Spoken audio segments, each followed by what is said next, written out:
What's up, chat? How are we? What's now?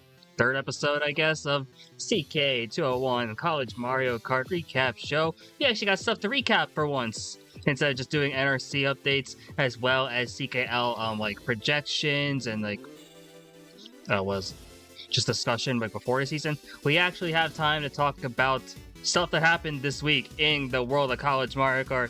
Hello, Baja. How are you doing today? It's been a while.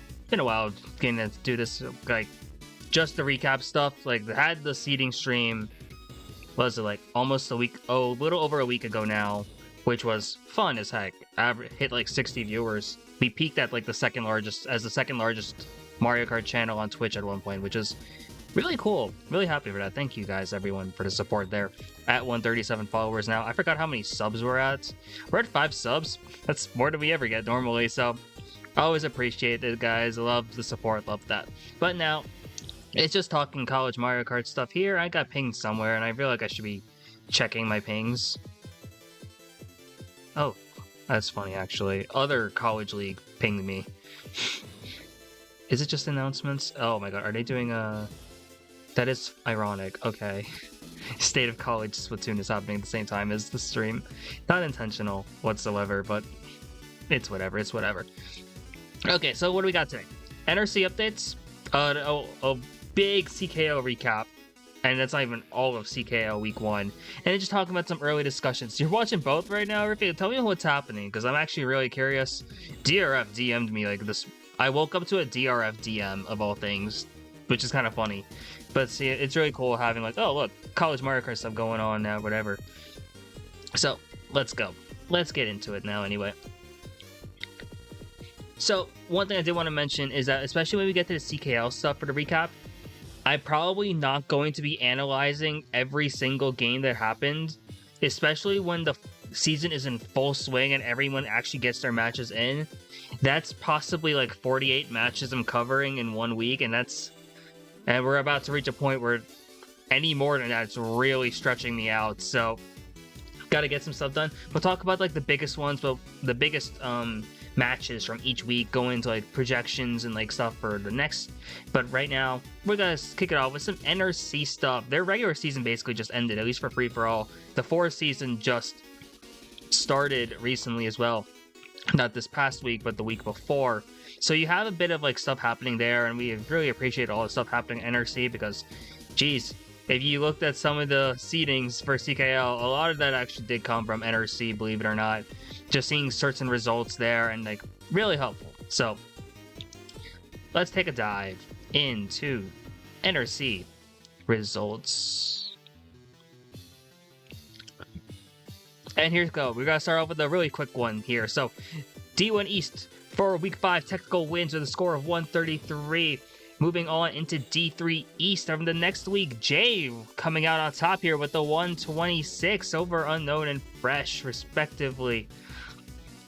D4 East in week 6, Water Ronin with a huge 146, popping off with that kind of result. Really strong results from this room overall as a whole. Insane table what I'm looking at right now from D2 West of week 6. Jiggly Boy with an immaculate 152 going off over Zane, Lemon, Labob, and some other great names here. D3 West. Okay, what was it? Was I typing? Did not realize I was typing. D3 West week 6. Red Leaf with the 136 coming out on top of there. D1 West in week 5, Greg winning a pretty close one here with a 104. Single digits over Cam, Sil, and King Elias. Mark Coco asking to be Luigi Bot. And then the Steepian table won because Steepian won Division 2 East in week 5, but also this is one heck of a table. Steepian winning this with a score of 115. If you look over now into like the ending results, pretty much it's actually really close. There's a couple divs that have to finish up their season, that being D2 East and D1 West, one having to complete their 6th free-for-all week, having to get that in. But otherwise, everyone else is like really close here. So D1 West's current results got Cairo playing Greg, King of Flies, I guess. Lemons, Fogs, Golden there. Rumble really sneaking in there in the 7th though. Could be close. D1 East in there, which is finalized. Got Tech, Bagel, Josh, Milkshake, Zay, and Sales. Sales really popping off in the past few months, if you haven't noticed. Really competing at this level. It's no surprise to see them up here. D2 West, for their final scenes, you got LaBob, Jiggly Boy, Amy Rose, Banzana, Accident, and Zane. Really stacked room here as well. D3 East final seedings, Beta Bread, J, Unknown Intel, Fresh, Prism, Sunset, rounding out that standings. D3 West, Red Leaf, Adrian, Bud Farm, Cloud, Sync, Kit Kat, and D4 East final seedings, Leak, Lego, Roden, Jason, Jake Cam, Brandon Person, Sansray, Sissy, Jardin, and Zeisland. Really, a lot of talent here in the land of NRC, and it's really cool seeing some of these names you either don't get a chance to see very often in CKL, or names which you're going to be looking for when it comes to next year. Because, like, remember, schools like NC State started off in NRC, formerly ECRC, and you don't be surprised to see a few of these names really start to come up here, especially in the developmental land for a couple of these other teams. 4 has also started recently, on their 2nd week now. I have to remember it by the match I played. That's really how I'm looking at it right now. Did not play that. Because yeah, week 2 of 4 is here. UAH winning over Morgan State and a bot team. This is one of the most interesting tables I think I've ever seen in my life. You have UAH winning 447 over Morgan State's 402 over the bot team 135. And even with this, Morgan was also playing with a bot, so there was 7 actual human players in this room. Crazy or not. That's one heck of a table. We don't have to talk about this. We can just pretend this one didn't happen. But back into D3, Moravian, FIU, and Nebraska. Moravian 356 over Florida International 344. A close 12-point difference there. And Nebraska coming in with a 284, rounding it out, and this is the 3rd team. This one was close. I remember playing in this one, and this came down to the wire, honestly. We had the lead for most of it, but it really did come down to the wire, and really, FIU put up a heck of a fight, honestly. I don't know if me locking in is really appropriate there. I got like 2nd place a bunch of times. My whole thing was let Angle run, and I just kind of protect. And we got like top 2 like 3-4 times, so it worked out. That's kind of just my thing. Moving up D1, UCLA 338, ASU 331, Kutztown 315. These are the forest tables we like seeing. This was hella close. You look at the +7, the +16. Look at +23 difference between 1st and 3rd. That is insanely close. You see the indivs here as well. Love that balance there. Shout out to UCLA, honestly, popping off. And UCLA is having a good start to their year, so love that for them. Moving down into what I want to say is D4, Arizona State 2, 412 over UCSD 2, 288 over Siena with a 284. Arizona State is insane. Like, this roster has a lot of great potential here. Keygen being down here is like, oh, excuse me? And then, like, Drew goes there. Look at this. 130, 112, 106. These Arizona State players are popping off. I love to see it for them. And UCSD2 and Siena also having some solid performances there. And we love to see Jinja back in the collegiate scene as well. I know they graduated, but they're still able to play in NRC. And because we haven't seen Siena make the jump into CKL yet, we're happy to see them at least be here within NRC. And schools like UCSD2, they have the potential to do well in CKL and this league. So, great stuff here. And then there's some schools we don't get a chance to see, like, period. Hutchinson Community College.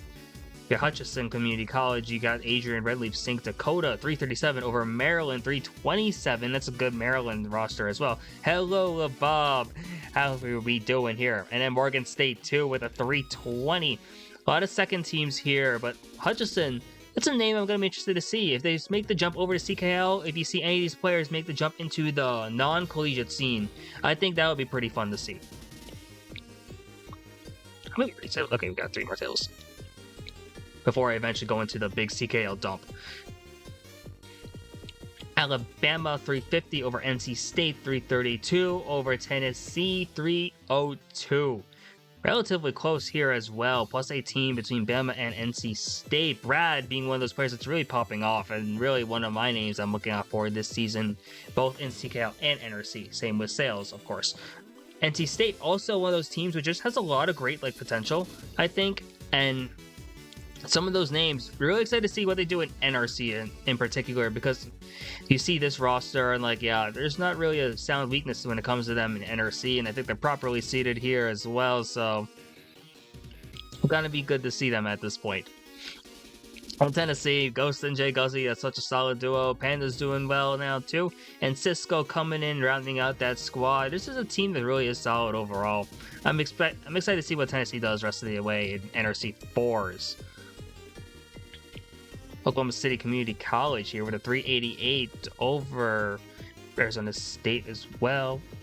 At least that's I think it is. I'm so sorry. I actually don't remember all the teams in NRC now. I'm washed. My bad, guys. I need a team list when we get to the lower divs between Sun and WSU. Any NRC staff want to hook me up? Well, just DM me, please, because I'm washed in terms of my NRC knowledge right now. But still great stuff, and really this NRC now, Toby in this div here in D5, that's ridiculous. Toby farming at this point, but great performances overall from these sides. And then Long Beach, Milwaukee, Kutztown 2 in D4. Long Beach winning with a 402, a plus 92 win over second place Milwaukee, who's over third place Kutztown 2. Really solid stuff here. Really, Long Beach is one of those teams, one of those programs I'm particularly excited to see develop over the course of the academic year, because we have some solid players like Espada, Zane, but now seeing these other players really get a chance to develop in both NRC and CKL, I think they'll be a contending force either as soon as this spring, or maybe if we want to push it by next year, definitely. Yeah, LB is going to be so fun to watch. I think Long Beach is one of my teams I'm really looking out for, especially when we talk about collegiate. Zane popping off. Yep, we give up the shout outs to Zane, honestly. Great stuff.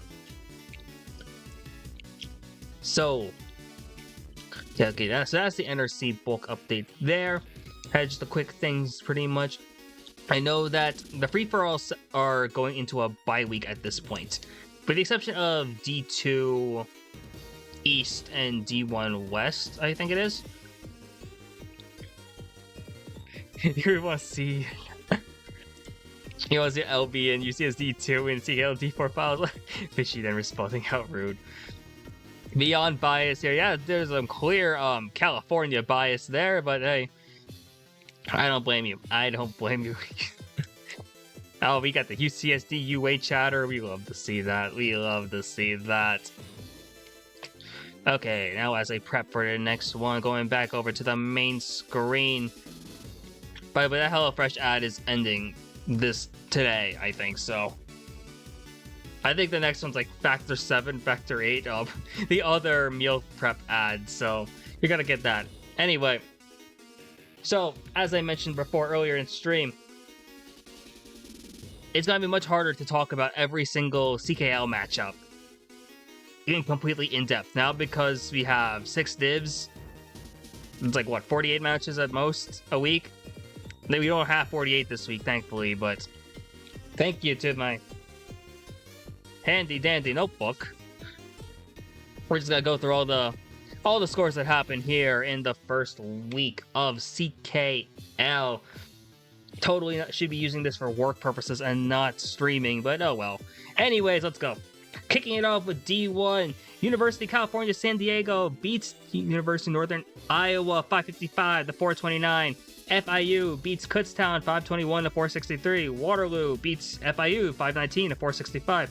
Kutztown wins 538 to 436 over Oklahoma. UCSD wins against Arizona State 517 to 467. They're kind of clutched up. I see the Dream dropping 130. Oh my god, that'd be so insane, honestly. Moving on into D2, Michigan State beats Virginia Tech in an absolute prime-time classic, 498 to 486. UCLA beats Georgia in a very dramatic way, 493 to 491.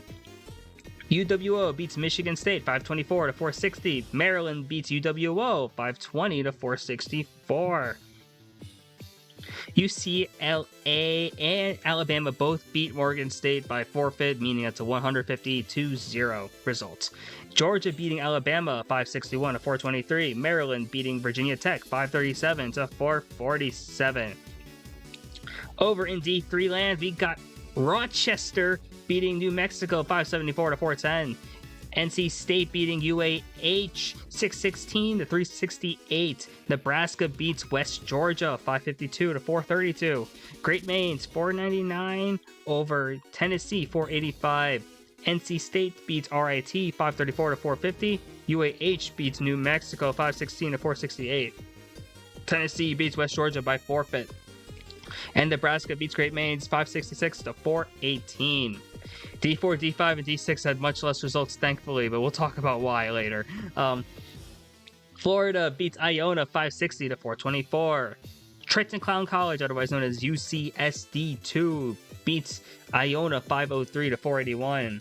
Arizona beats Utah 527 to 457. And then Long Beach over Arizona 522 to 462.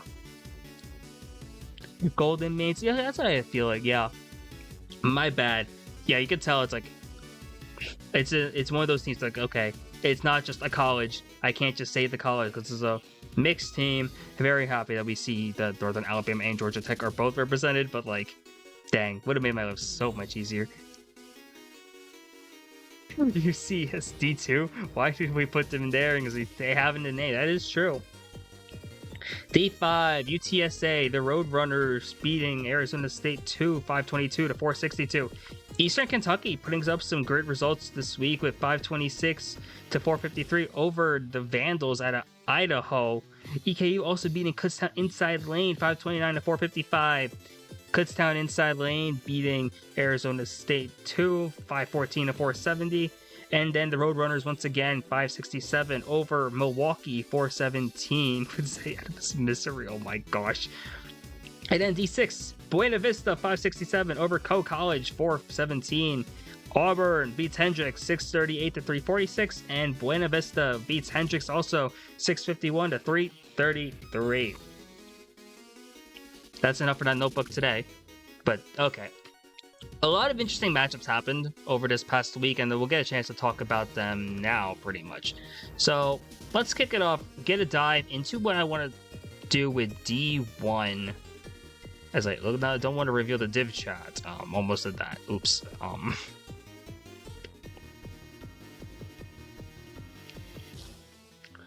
D1 had some interesting results. The first one I really want to talk about is Waterloo FIU. Now, this table is pretty important here because you could argue that these could have been the top two seeds as a whole. Because you look at this and like Waterloo especially is such a strong team on paper just with that core. Particularly such Big P, Iona, Ingai, and Boss-Yoshi. Really solid group there. And FIU, this is pretty much FIU at full force here. Insane stuff, honestly. So yeah, FIU, the only thing I would maybe add is probably MD Rex, purely just for that team support there. But this, like, on paper, this is probably the best scoring lineup that Florida International can put out. And to see this result from Waterloo early on in week 1 is pretty impressive because FIU has some good chemistry going together. But really, it's the difference of having, like, these three players in particular, particularly Iona, Ingites, is just like such an insane trio to have, and Boss-Yoshi as a fourth is just incredible. Not a lot of teams can say that they have that deep of a core. It's very reminiscent of what we saw with like Michigan last year, at least Michigan on paper. But it's like arguably even better just because of like how consistent that top level is. you could argue it's an argument to have over Michigan or Waterloo, the top 4, but like Michigan last year, not Michigan this year. But it's definitely an argument, so that's a discussion I think we'll have at some point. But really, this is an insane result here from Waterloo, and like we knew Waterloo was going to be good. Everyone saw them like, yeah, this is a seed at D1 immediately, and they're seated pretty high in D1 for a reason. But FIU came in now as a very popular #1 seed, just because 1, winning syllabus week, 2, for having that recruiting class with Green and Gank. Not easy whatsoever. So big props to Waterloo for the win here. And FIU, nothing to be ashamed of. It's just 1 week.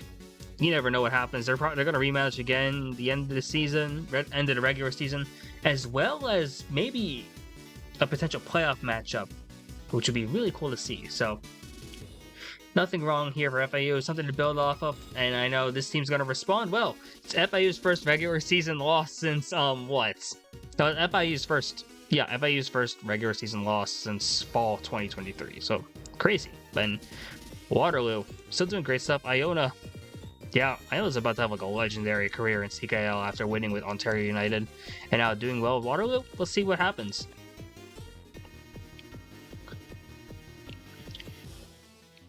Did want to cover the debuts of UNI as well as Arizona State in Division 1. So UCSD over UNI, you see this, the plus 126 here. And this is, yeah, it just shows the depth of UCSD is just incredible. And I remember hearing that, I think after like the first race or so, that UNI was like tied, and it's like, oh, UNI, what are they gonna do? But UCSD, it's just that difference here. Top Hat Bear really coming into their own now with that 137 off the bat there, but it really just shows the depth that this team has, because Super FX, Astra Flight, Wall, and Luna are just like insane. Like really across most levels, either of these players are like a perfect fit, and so you would want any of these players on UCSD on your team in CKL. But I see them all together, and it's like the team really doesn't have an established weakness yet. At least we haven't seen one, and I think the chemistry is really there, and they're showing why they deserve to be one of the top teams here early on. And UNI, for their D1 debut, there's some potential here. I'm really interested because we saw Accident pop off with the 91, tying with Lemons. Bugs also showing up in their first ever CKL game here with an 84, very solid. And then the rest of the roster, this is all solid names. Archie, Icy Rain. Got to see them do some good stuff this season. Excited to see what they do against like Arizona State, Oklahoma in particular. Speaking Arizona State, this was a very key result to see, and like actually kind of opened my eyes a bit. I don't know the full story of this match personally, but you look at this table and it's Arizona State within 50 of UCSD, Slick with the 140, Cairo 103. It's not often you see Cairo not MVP in a collegiate room, but it's very rare to see not MVPing by this much as well. Slick has been an insane addition here, and Arizona State has just been adding like a lot of great players on this side. Drugal there, Keygen, Conk Kids, and Bonanza. Really, these players are probably going to be dropping much more points later on in the season.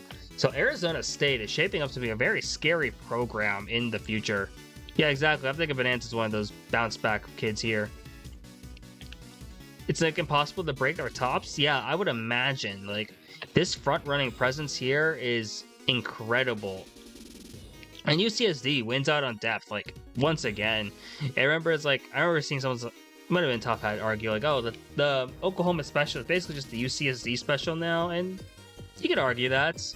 I think it made its name over with Oklahoma, which is why it's called that. But UCSD is basically masters of it at this point, winning 3 through 8s there. No player breaks 100. Top Hat dropping 93, Astra 97, Luna 88, Wall 86, Super FX 79, Flight 74. It's just these players are just so well versed together. They're well coordinated, disciplined. It's a team that just they can hold it down. They don't have to break through the top. Sometimes they won't be able to because like Cairo and Slick are phenomenal, but they know they're able to control the mid spots, and really 3 through 8 controlling that is very pivotal. Great job to UCSD.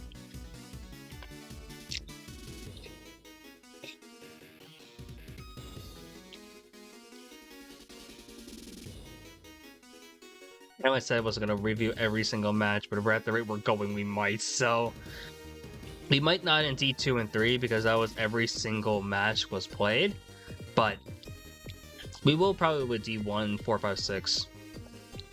Kutztown, Oklahoma. This seems like a very typical Kutztown table by the looks of it, and that it's pretty much what you've come to expect from Kutztown. Technicals dropping a big number, 149 this time. Bapu 100, Bo 95, Steepin 87, MC 65, Anomaly 52. Now Anomaly, MC, and Steepin, really, when you look at how far is Kutztown going this season, it's going to rely on these three players. We know that technical Bapu Bo is a solid trio. We know that Steepin has the potential to be that reliable number 4. And then it's about seeing, like, how does MC and Anomaly stack up with the rest of Division 1?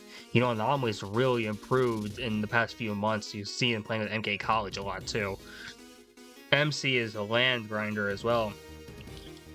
A frequent finalist over at the Broad Street Blur / Go for Broke. Go do that on Saturday, by the way, if you're in the Philadelphia area. So you know that Kutztown really has a ton of potential. It's just a matter of, can they make that consistency happen? And you're gonna need to see that consistency really take into effect this season, because with how stacked Division 1 is, each and every result will matter, and you really want to see these three players. How far are they going to be able to take that leap? And because we know Tech's going to score high, Bapu and Bo are going to be great supports.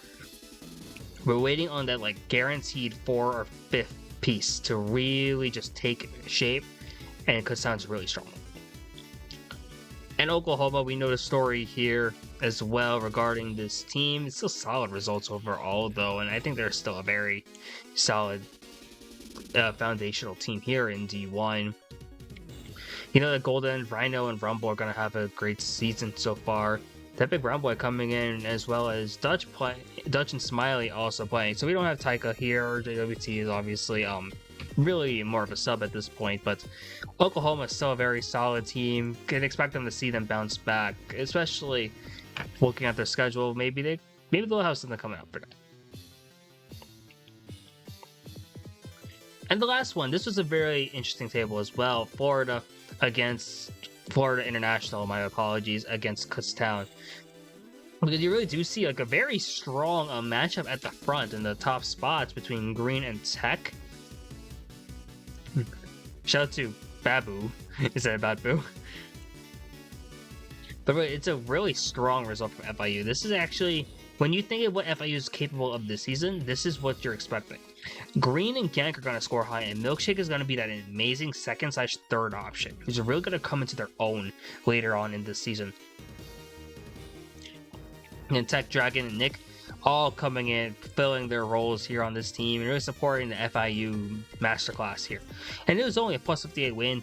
Kutztown really kept it a lot closer than I think people would have expected just off the jump, especially with off games from MC and Steepy in here.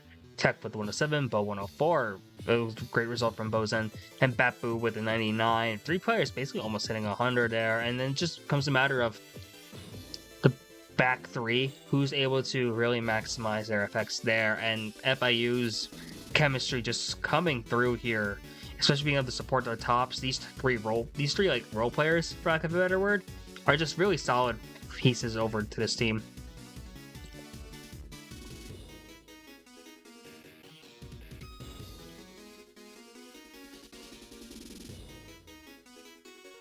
D2. We'll talk about the primetime matchup because this was a doozy. Like, jeez, like I was obviously casting this, so I remember seeing this live and pretty much as it happened. Yeah, so this was one hell of a table. Hold on, I'm going to do a couple things. Let me deactivate my camera first.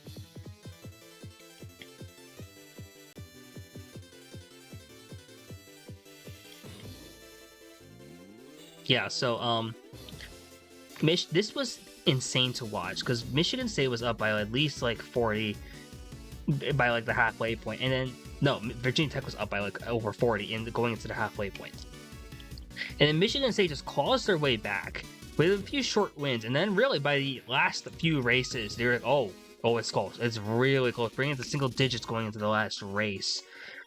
And it was just like one of the lock-ins of the century, honestly. Like, what insane table this was in Masterclass. Michigan State don't really played out of their mind towards the end and really just had so many great front running moments that it was so fun to watch, at least that. And this is a very important table because Virginia Tech is no slouch. You know that Ice and Cynical are putting up these insane numbers of 136, 127. And Diggs, a rookie coming in with a 100, insane as well. And Michigan State's rookie, Zach and Fonkart, also put up good numbers here. So it came down to those depth players, and unfortunately for Virginia Tech, they didn't have Steamy, and no Steamy really does hurt this team, but you can't take that away from Michigan State, who had an amazing game. Great stuff for them overall. I wanted to make note of this matchup.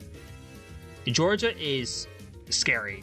Like, this is an insanely scary Georgia lineup. Computer, please.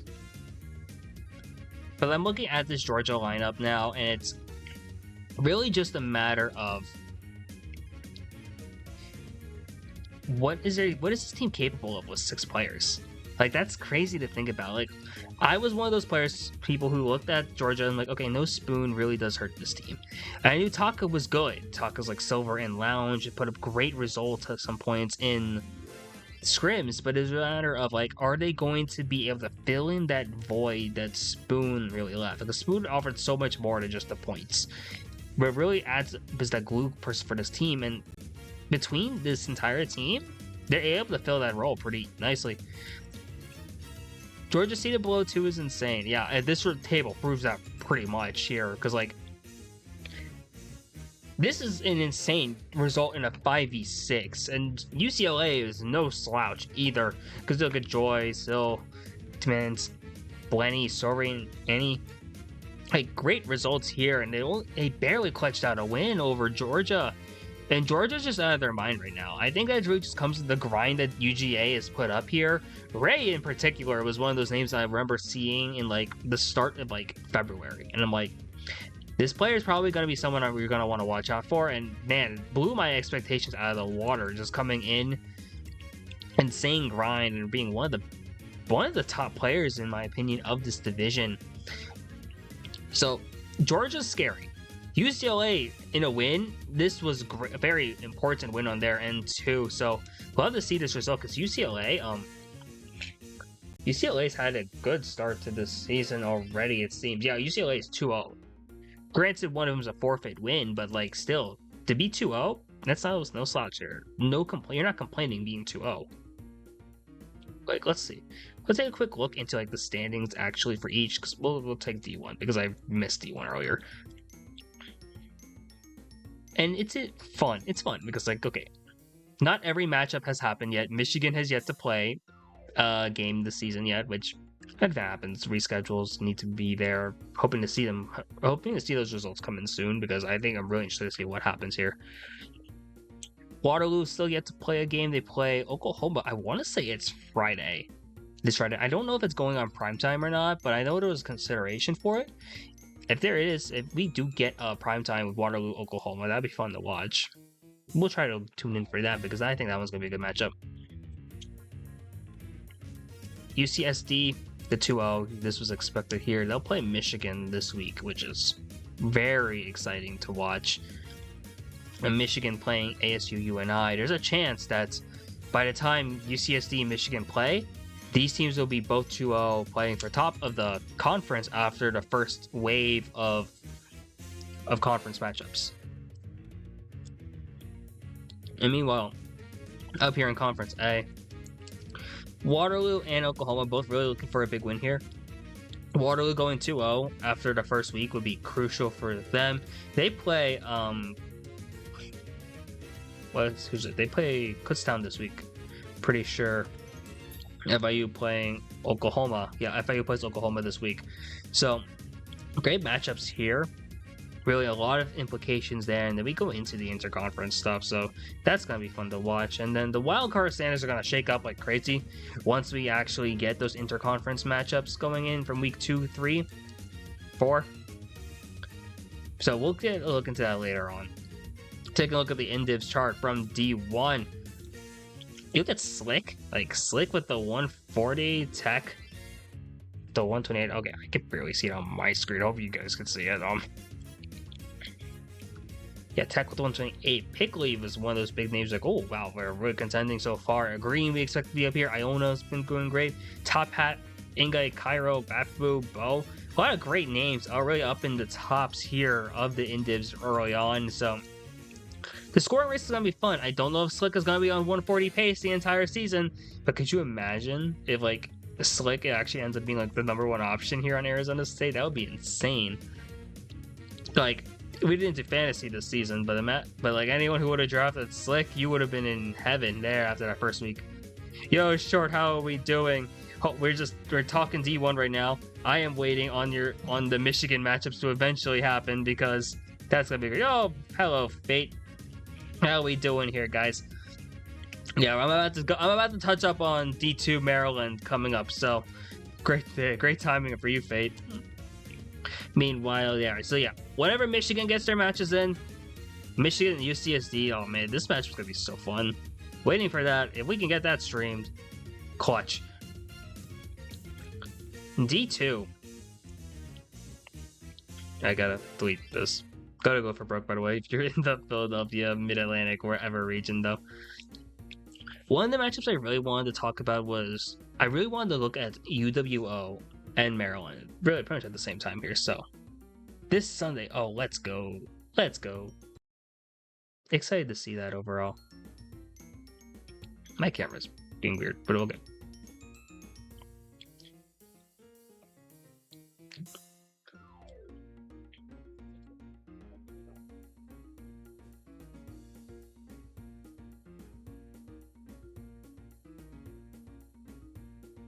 Yeah, so Maryland and UWO.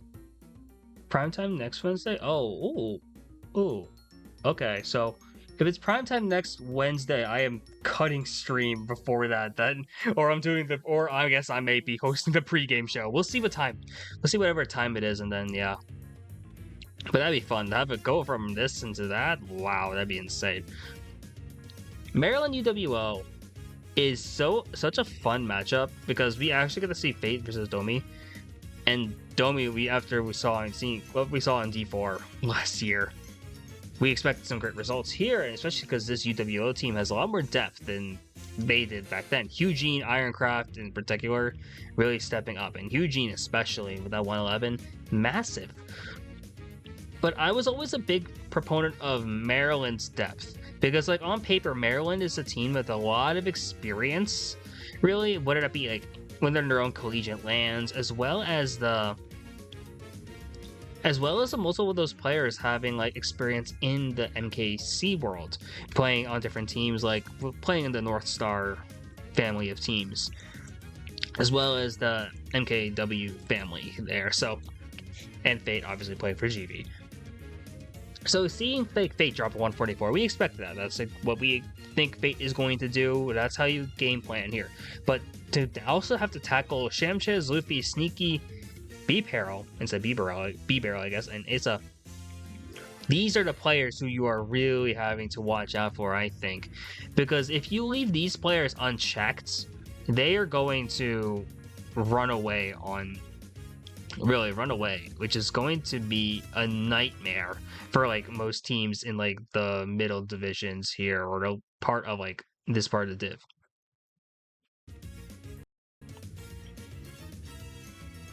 Anyways, so you look at what this team is doing here. Maryland, I think, is really a contender, and I think everyone expected Maryland to be good. Like, we looked at them in D2, and they're like, okay, they had the potential to be D1. But now, Maryland, at this point, they're exceeding expectations here. Now, plus 56 might not show it, but the getting a win is a win. And it's great. Coded song, yeah. What is this? Yeah, Donkey Kong Country Returns. I won't lie, I heard this from Smash originally, but great song. One of my favorites from the DK series in general. It's a shame that we don't. I wanted to talk about Morgan this week, but they had to forfeit both of those games. It's such a shame. Got pinged. If it's a ticket, oh no, it's a ticket. Okay. I can't open that on stream, so I think everyone's using the internet at my house right now. That's gonna be fun. Anyway, going over to Virginia Tech, Maryland, because we're still on the UMD train. Fate, Luffy, Shamchez really put up great numbers here. We knew Fate was going to be averaging like the 140s. Luffy, though, with the 100 is huge. Shamchez with the 92. Shamchez is such an underrated player. I remember seeing them in like, what was it, the GT days back with the McDaniel Green Terror in like fall 2023. Yeah, we knew that Shamchez was solid there. Won NRC at that time too. Sneaky was a solid player. Asa has always been decent, and B-Peril. Great results here. And then Virginia Tech. This is Virginia Tech with basically their top lineup here. Ice, Cynical, Diggs, Steamy, Cool Guy, above 24. Not really a weakness on this side. And then UMD just shuts down Virginia Tech. That is not easy. You know how hard it is to make like to have Ice not score in top 2? Like, that is insane. Cynical also only with a 91, comparatively low for what we've been accustomed to from them.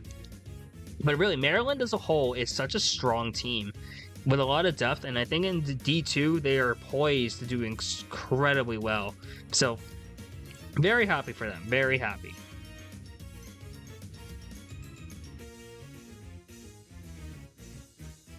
Okay.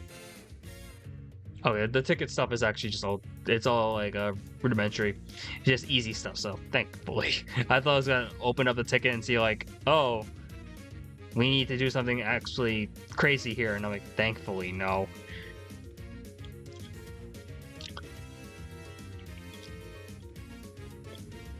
Georgia was one of the biggest surprises we've seen this week, because this is also a 5v6, and like, Georgia is scary.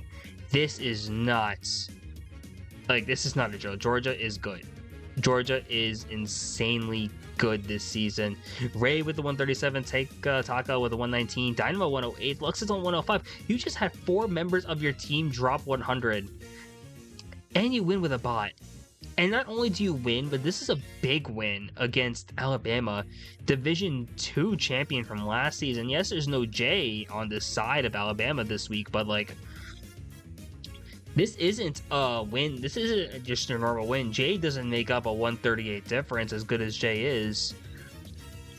And Sales Brad versus like, yeah, it's just not much the Alabama could do when Georgia just does that. That is crazy.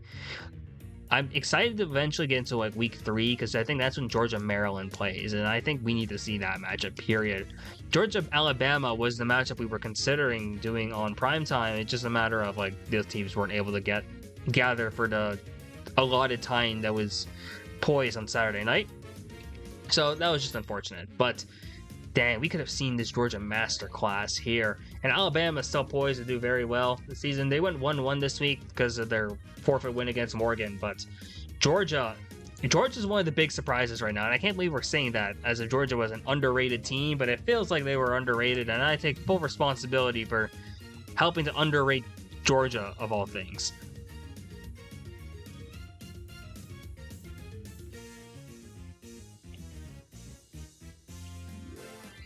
Well, I won't lie, there was consideration for Georgia to be Division 1 again, but I think one thing I remember saying was like the gathering was going to be a nightmare for them.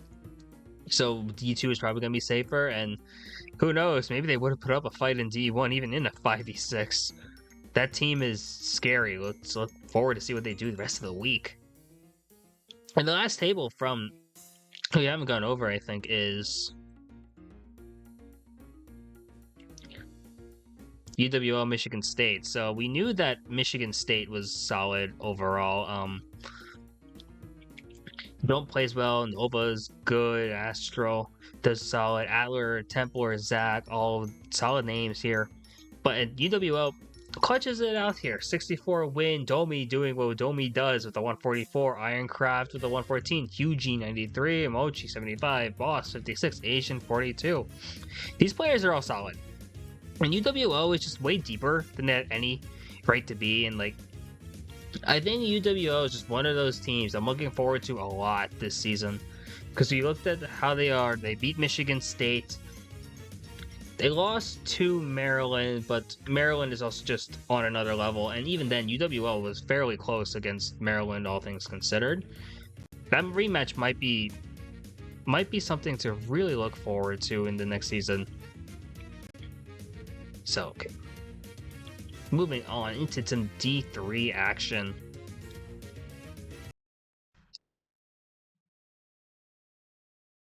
Seeing what's going to be coming up here as well. D3 had some very interesting results to talk about.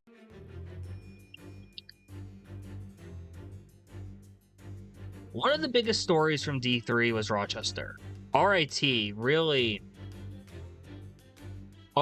took the world by storm, or took the scene by storm with some of the scrim results. And this top 2 is a sight to see. I got a chance to watch a bit of this matchup, and geez, RIT, that team is a well-oiled machine for this early on into that program's life, and that is not easy. Gabe with a 144 and Danny there with a 131. The fact that there's already a duo here with RIT is kind of insane, because Gabe is a very solid player. Hasn't played a lot of 150 prior to CKL, but was a player of 200, and you see a lot of the 200 experience really coming through here in terms of just being able to play with a team. Danny coming in as well and being able to add like second option, incredible. And then look, there's no weakness on this RIT team, at least in this matchup. Cloudy, Frenzy, Times, Amy, all dropping over 70 points, which is impressive. And especially because 2 of your players drop over 130, that's a big result from RIT, who was looking really solid to start off in their CKL, in their inaugural CKL season. New Mexico making their return after a heartbreaker in D4 finals. And they had a bit of a rougher start there, but there's still some great potential here. Yellow with the 104, G72 with a 93. No Bean Senpai, notably. And Meep, Donnie, Joke, TGS all rounding out this roster. Some great solid names overall from this side. It's just more of a matter of like seeing what are we going to be having from like the rest of this team moving forward here. Because like UNM has a lot of potential, a lot of great names. We will actually go over to their result against UAH. Relatively close here as well, because you see them as a plus 48, only a 48-point difference between UAH and UNM. UAH being a seasoned team, long-time veteran here in Division 3. Yeah, UAH has been in D3 every season, which is crazy to think about it, because it's not like they've gone down. They've been going up. It's just that like there's just constantly a D3 team. But yeah, D3. This is a UAH without Creo as well. Like, this is a very solid result for this side. 129 from Green, Space Captain with the 103, Cordy 95, Nothing 89, Short 69, Marcy 31. With Creo, this becomes a bit more of a stronger result, I would presume, because Creo is like no doubt the second best player on this team at worst. And then New Mexico still missing Bean Senpai, unfortunately, but G72 with the 129, Yellow and Ice both dropping 105, 101 respectively.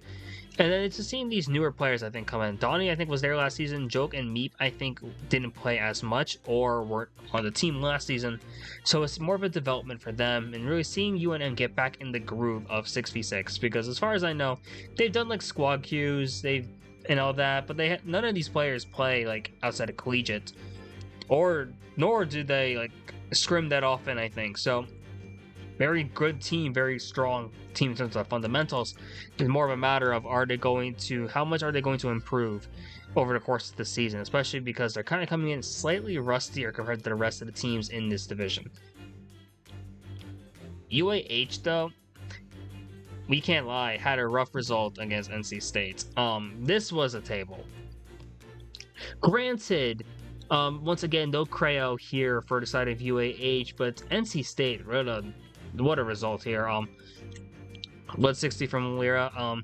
Yeah, no cheese as well. Yeah, so UAH has been shorthanded lately, but it happens. It happens. Jay with the 120, Prism 102, Greensicle 98, It's a Me 73, JB Redux 63. That's a strong result from NC State. Overall, who's an early contender at this point this season, and you're really just having some insane numbers from that side. So we'll have to see that here from NC State. UAH, unfortunately, they didn't have two of their top lineup here. No Cheese, no Cryo, but you're still seeing Green put up numbers, and he's getting some experience here for like short Fuchsia as well. Because Space Nothing Quartier have played for a while now, been regulars on this side. It's now seeing how are these other two members going to come in, because this is not a 248 difference normally. It's more of a matter of seeing when we get like Cheese, Creo. I still think NC State wins this, but it wouldn't be nearly as much as that. NC State, another one of those teams that really had a great season start. His RIT table was interesting here for multiple reasons. If you know, you know. You're looking at this and you're seeing there's a lot of potential here from both these sides. I'm looking here. Gabe dropping a 129 over Lear. I don't know if Gabe's played Lounge at all yet, but once Gabe's just playing, like really improving in 150, Gabe is going to be one of the best players I can imagine seeing in a very, very short time. Like, this is a name you really want to watch out for. Same here with Danny. And like, you can see that the RIT, like, lack of experience overall just kind of did them in, because NC State, even if Lear doesn't have like the most 66 experience, and really there's not a ton of 66 experience across this entire team, they at least have experience playing together from NRC 4s, as well as a few of them playing on teams by now. So I think that experience really came in clutch against RIT, who, despite RIT putting up good numbers overall, it's just an NC State win at this point. I'd be really excited to see what the next matchup has in store, because they do play again this season. I think it's going to be a lot closer, especially once this team I think this team is a dark horse to maybe make it into finals. Both these teams have a shot for sure. But if you want to talk about early contenders, look no further than the Reckless Reds out of Nebraska. UNL/GBR, whatever tag they're going with now. This is insane. And I remember talking with Mark Cook or seeing this line. Why should I carry when I can play supports or play in the mid pack, protect the tops, and they just run? And because like, yeah, that's a really interesting way to put it, because like, it's actually like, think about it like this: if you have Mark Coco, if you have your best player in the mid pack, kind of just enabling your other players to run in their steed, Mark Coco as in the mid pack does beat out pretty much the majority of Division 3 mid pack players. In fact, that'd be insane. It's like it reminds me of like putting like one of your top scorers in basketball on the bench as like your sixth man, putting them in then in the second quarter, and then it's like bang, it's like, oh, they just run away. There's no one else who can touch them. That's really how it feels with like Mark Coco as like that, like willingly being like the third, fourth option, which is crazy to think about. But like, you don't need Mark Coco to run. If Mark Coco just lets the supports, like, that is crazy to see. Speaking of crazy popping off with the 118. Ouija also popping off with the 112, and Mop with the 108. Nebraska is way deeper than I think most people gave them credit for, and we knew Nebraska was going to be a contender in D3. Like, in fact, like, thinking about my early predictions, I had Nebraska as like maybe my favorite to win it all. I don't think that was a hot take necessarily, but I know Nebraska had definitely the pieces to do so, and they are really showing why. You look at this table, almost 4 players dropping 100 against West Georgia, and West Georgia's solid. You have Beefy and Owen rounding out the squad of UNL, so GBR. Reckless Reds, anything but reckless, playing very well at this point. West Georgia is one of those teams which is going to be top heavy because we knew that there's some great talent. It's a matter of seeing where did the new players fall into place here. Wisp is going to be good. We saw you the 129, but yeah, that makes sense. Sutter from the 106, we knew that was going to be good too. Edyard, 86, well, this is a player who got like semis in DreamHack recently, and that's not by no means an easy feat. And then Hero 1, Beanie, and a DK CPU, unfortunately, but like, these players here, it's more about developing, seeing where do these 3 players going to stand by the end of the season. You're wanting to see this improvement over time. Unfortunately, UWG did forfeit to Tennessee in the same week, so they are 0-2 at this point. But really, I don't think UWG is looking at this like they're trying to contend immediately. It'd be nice, they wouldn't complain, but they're looking at this in both CKL and NRC. Let's develop these newer players. And then maybe next spring, next semester, oh, this team's gonna be a problem.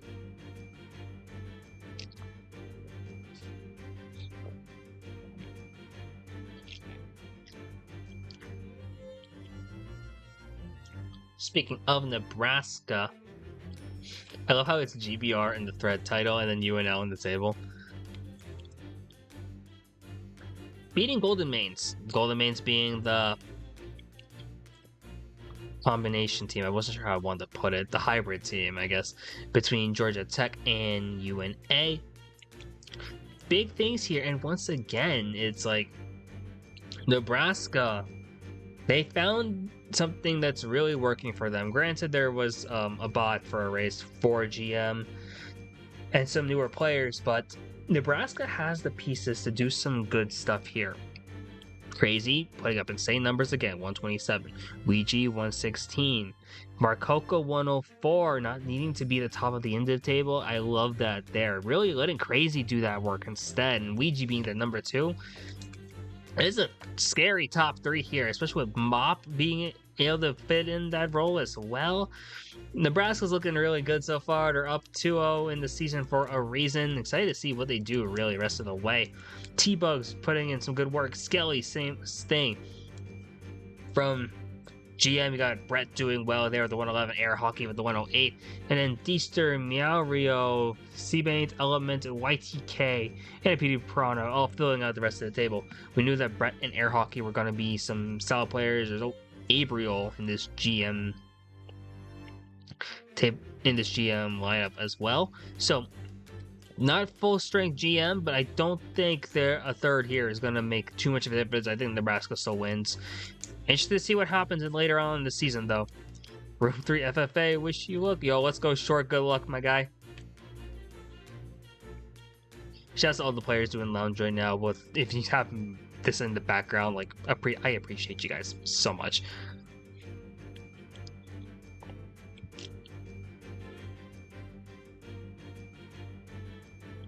And then to round out D3, Golden Mains, Tennessee. This was a table. Jeez, this was a close table too. Plus 29?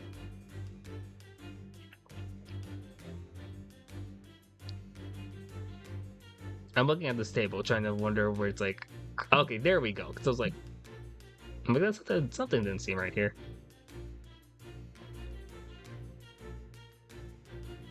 Did I say that? No, I said this 499, 485 here. Yeah, plus 14 points here, but like, geez. GM, Golden Mains, Beta Brett with the 120, Meow Rio popping off with the 102, Air Hockey with the 99, Deester 71, Seabaint 19 with the 59, YTK in 8 races with the 32, Elements Eclipse with 16 and 4. Oh, hey, how you doing, Golden? I hope work was okay. No problem for you being late. We went over Oklahoma already, but hey, hope all is well. Then can't wait for your next matchup. Jay Guzzi Cook, yeah, Tennessee. Ghost and Jay Guzzi. His team is scary. That duo is so good. Ghost and Jay Guzzi really is. They've evolved so much since last season. No pun intended. But now you got Harms, Panda, Renko, BRD all coming in, then rounding out the rest of the squad. And a really close result. It's been the name of the game for Tennessee. It's just been losing close matches pretty much as early as last season. Funny enough, but I think they're due for a big win soon. I don't know if what's happening this week yet. I have to check who's they're playing, but if they win this week, wouldn't be surprised. Ghost and Jay Guzzi putting up great results like normal. Love to see that. Let's take a look at the D3 standings so far. I said standings, not fixtures. And the big things come to mind here. NC State 2-0. One of the best teams here for a reason. Nebraska, the same thing. These teams playing 2-0. When are they playing each other? Because that'll be... Oh, they play this week. Wow. That's going to be a fun matchup there. Just seeing these two teams really duke it out. Potential playoff matchup incoming. You want to see NC State and Nebraska really at the top level. Because you look at their like plus minus as well, the 332 to 268. They're playing very strong. Really excited to see what they got going rest of the way. RIT is one of those teams I'm really excited to see. Similar with the Golden Mains. Both off to a strong start. One there, only losing to the teams pretty much at the top of the conference. So by no means a rough loss there at all. Tennessee has a forfeit win against West Georgia. So you don't really have too much to talk about here, but I do think it's going to be interesting to see what happens. And UAHB New Mexico was also telling here. Going into this week, who do we got? Oh, wow. Okay, so yeah, Gold Mains, West Georgia, that'll be good there. Really, West Georgia looking for their first win. Golden Mains looking to hold on and really start to establish them as contenders in the wildcard seedings. Tennessee playing Nebraska. Ooh, good matchup there as well. Nebraska having the better record right now, but Tennessee, that duo up there really is going to give those Nebraska tops a run for their money. RIT and UAH, as well as New Mexico, NC State. Might seem lopsided at first, but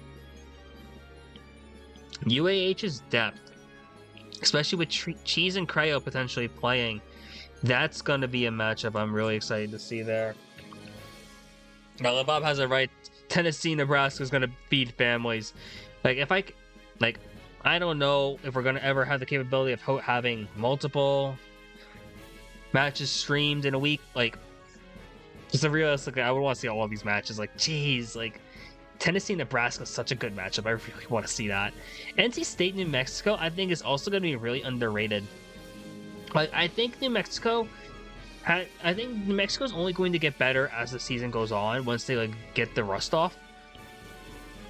So to see them this is a potential upset alert. Don't get it twisted. I think New Mexico could legitimately upset NC State this week.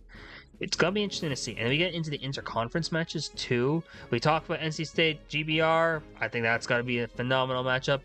Oh my god, RIT Tennessee. That is actually incredible. RIT Tennessee is that's fun. Because you basically have Gabe and Danny against Ghost and Jay Guzzi. And that is wow, that's a perfect mirror. Honestly, and this has potential playoff implications because I think Tennessee is going to have a bit of a climb, really start to make their way out of their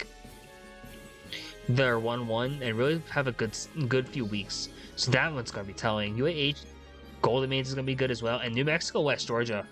That one's also really interesting because West Georgia, you have those players who have more experience, like the Stunter, the Wisp, and going up against New Mexico, who hasn't really played too much, but I think that's going to be actually one of the better matchups here.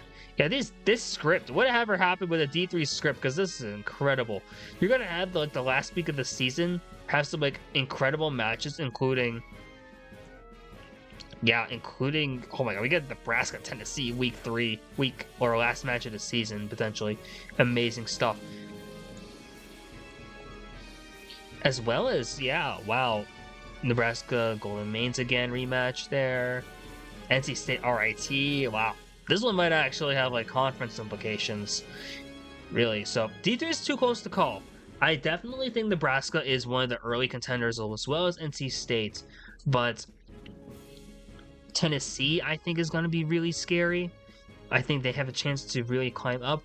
I would love to see RIT or Golden Maine to see one of these teams, especially if they fight it out for like that last playoff spot. I think that'd be really cool to see. Or you never know, UAH could surprise us. UNM might surprise us as well as West Georgia. We don't know what could have happened. West Georgia had a forfeit against Tennessee. That rematch is going to be insane. They're seeing what happens. Moving on into D4. D4's their fixtures aren't updated yet. At least their table isn't, so we're not gonna have too much to talk about here, but big results in D4. Florida Iona. Like, jeez. We knew Hobby was gonna do this with the 151. Max was going to cook 137. Wooful 96, DC 66, Motion 56, Drizzy 54. Iona then Bomberry Jones 92, Yoshi 90 with an 81, Jenny with a 71, Jakey 62. Psycho 12, 60. Gator Bus 58. Overall, this is like a very good result for Florida, especially because we looked at them in D4. It's like, yeah, Florida seems like an immediate early contender just because you have Hobby and Max.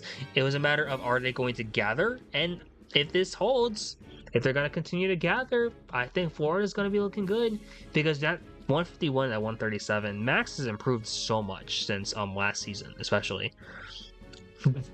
I love this, the Max cook, the Jade Guzzi cook.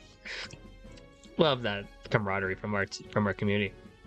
But legitimately, yeah, Florida is one of the scariest teams, I think, in D4. If this duo is able to consistently put up these numbers, or at least consistently play together, who's stopping Florida? There's not that many teams that have a shot, too. And Iona is a solid team with a long history, having Goji also help out. But, yeah, Iona just can't match that top class there from Florida. That running ability, those top two presence, such a good side from this team. Iona then has another loss, this time against Triton Clown College here. Close one though, 22-point difference only. Lemon with the 136, Brown for 21-27, Nubster Nuggets 86, Rate 55, Tinkle Binkle 54, Dash and 8 races with the 23, AC and 4 with a 22. Meanwhile, from Iona, Jones with the 105, Yoshi 90 with the 103, Psycho 12, 81, Jakey 77, Jenny 68, DJ World 47. This one came down to the wire, at least by the looks of the table. I didn't play in this match, I didn't get to watch this one, but this one I think had a lot of potential to be one of the better matchups, and it really delivered. Lemon and Brown putting up big numbers. If you want to know why UCSD2 was considered to be in D3 at one point, it's because of these two names. Brown 420 and Lemon have improved so much since the end of last season.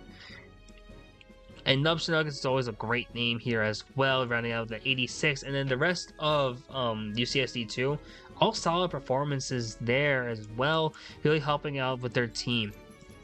And Iona, once again, it's an unfortunate loss here, but that team is way too good to really count them out yet, especially now giving a chance for like Bomberry Jones and Yoshi to like really step up into those prime roles now.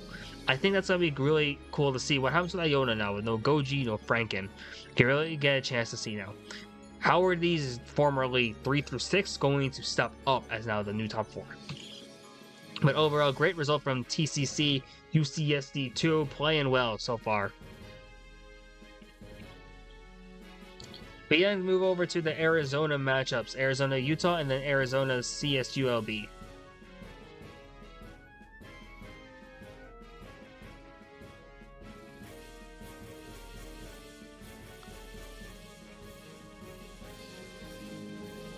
UA and Utah. 527 and 457. We knew Arizona was probably one of the favorites in this division as well. Similar to Florida, it's because of their top two. We're looking at 6, we're looking at Fitchy. Two great players here, especially within the collegiate scene. Jahan with the 87, really solid performance here. Yoshi 63, Kami 56, and Panic 47. Meanwhile, from Utah, Snowy, the ace of this team with the 143, Biscuit coming up clutch with the 81, Grim with the 73, Joss with the 67, Sparkle 47, and Switch with the 46. All solid results from this side overall. Really came down to the battle of within those top presences. And you know that Six and Fitchy, that duo, really solid. I remember Fitchy typing up 6 way back last year, so that was insane. Kiki was by Lunchley, he locked in. Jahan, okay. You know what? Maybe that's the thing. Yeah, the Lunchley is going to be the lock-in. I love hearing like these crazy things really from like players. Who's going to be able to lock in at this point? What is the lock-in for certain and players? And like, hey, I guess that's the one for them. And if it works, it works.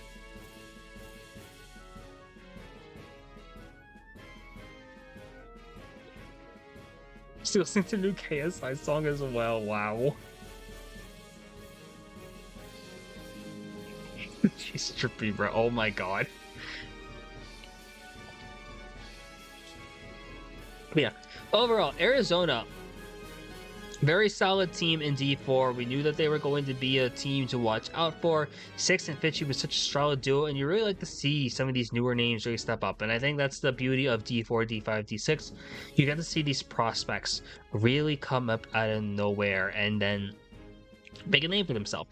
Utah is going to be one of those teams that really gets the chance to do that here because, yes, we know about Snowy being good, but we only get to see players like Biscuit or Grim. Okay, see what they're up to, and they're solid results so far. Excited to see what they got rest of the way. Similar deal. Look over now. CSULB versus Arizona, and what's this one? A heck of a table. Jeez. Espada with the 132, Zane with the 92, Watt 88, Star Platinum 84, Miniature 81, Sweet Scorpio 45. Overall, it's a 60-point win for CSU LB over Arizona, where 6 drops a 161. Ralts with the 116, Yoshi 52, Jahan 48, Panic 48 as well. Gamey with the 37. 161 from 6 might be one of the highest points ever scored in a match that resulted in a loss that I've seen, and it's just really goes to show how deep CSU LB I think is, because like, what was this?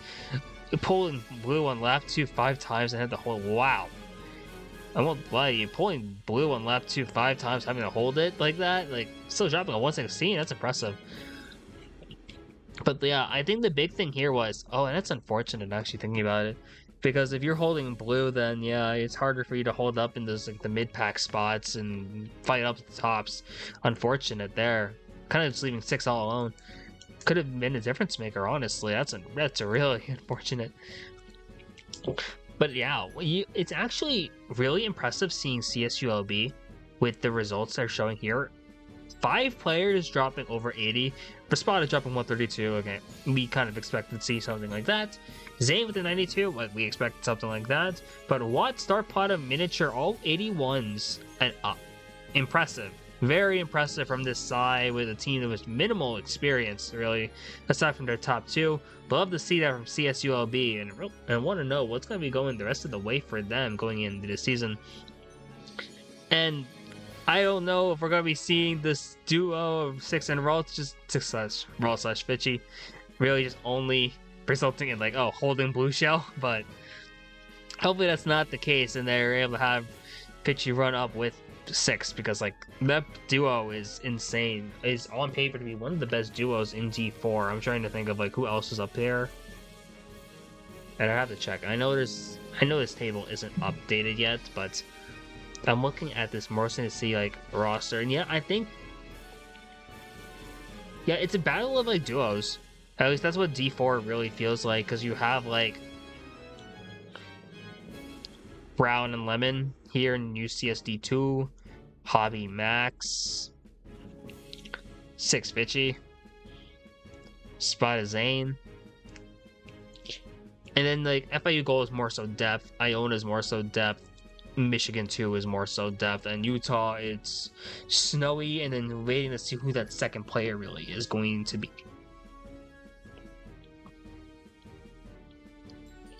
Moving on into D5. I might be able to get this done in normal time. Let's go. D5 was something. For multiple reasons here. EKU, kind of surprised, I won't lie. So I knew Eastern Kentucky had one player that I was familiar with, a teammate of mine, more so former teammate because he hasn't really played with our team, but he wasn't in any of these tables. So this is more so actually really telling of what is EKU capable of this soon. Like, I think that's actually really incredible here, and I don't know if any of the D5 or D6 teams are watching, but if you guys want coaching, I'm not saying that for me, but I think you could probably ask, and there's probably a few different names you could get within the collegiate scene who'd be willing to offer coaching for like D5 or D6. I think that'd be like, there's a few of these that don't add up to 984. Like, I think that's the thing I've been noticing, but not every table adds up to 984, and we're like missing like 1 point usually. It's unfortunate, but I forgot if they covered that.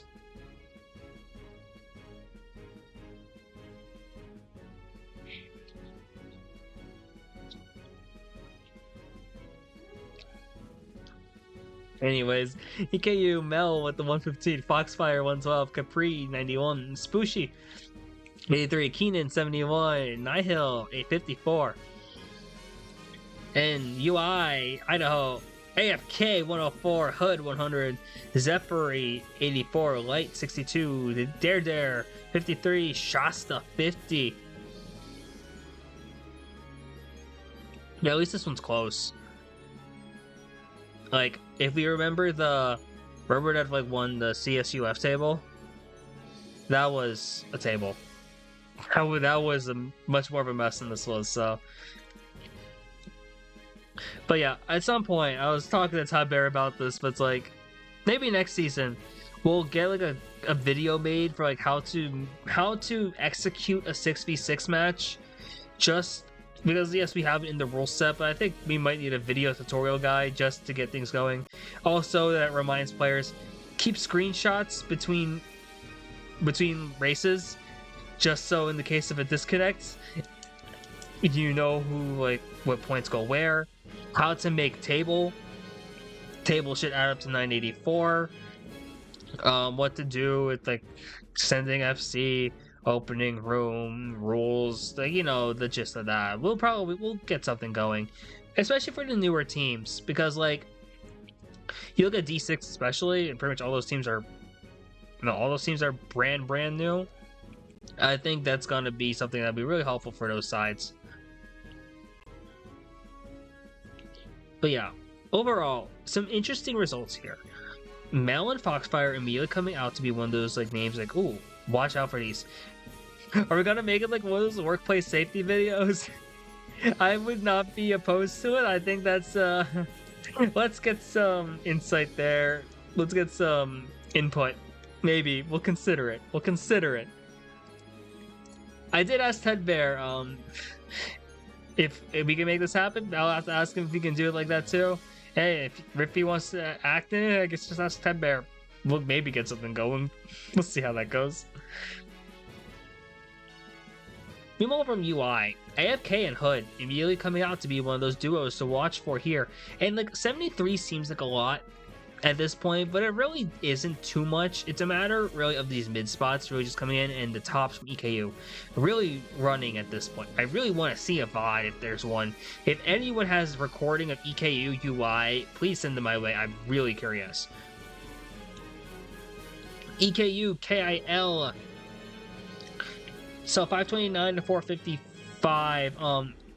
You're seeing Capri and Mel once again from EKU put up great results here with the 116 and the 108 respectively. Fox coming in here with the 100, and Spooshy with the 88, Keenan 60, Nihil with the 57. Sunset then from Cutstown with a 97 of her own, Gonk with a 93, Ocean representing an 85 for herself, Bowser with a 75, Main 70, and Sakura 35. So one thing I was always saying about KIL is that I think this is a team where like they will win off of the team presence. They don't know if they're gonna have the running ability just yet. I think they're still waiting on that there from Sunset or Ocean, which we will talk about in the next table. But so far EKU KIO was very close from what I heard up until the middle, where for some reason I guess the net just didn't go anyone's way, and EKU just, I guess, played better in the rough conditions. It's unfortunate. You hate to see things like that happen, but hopefully next time they play that changes and it's a much more reflective of the actual matchup. But regardless, EKU having some good results. Capri and Mel, like, these are two players. Watch out for these names down the line. If you're on the recruiting phase already because MKU is about to end and really want to reach out, these are names I would look out for right now. I love that about D5 and 6, actually. We get a chance to talk about, like, ooh, who are the prospects before one of the many MKW teams pick them all up, because that's just the college way. But hey, consider it. There's quite a few teams out there now, too, that you can look into.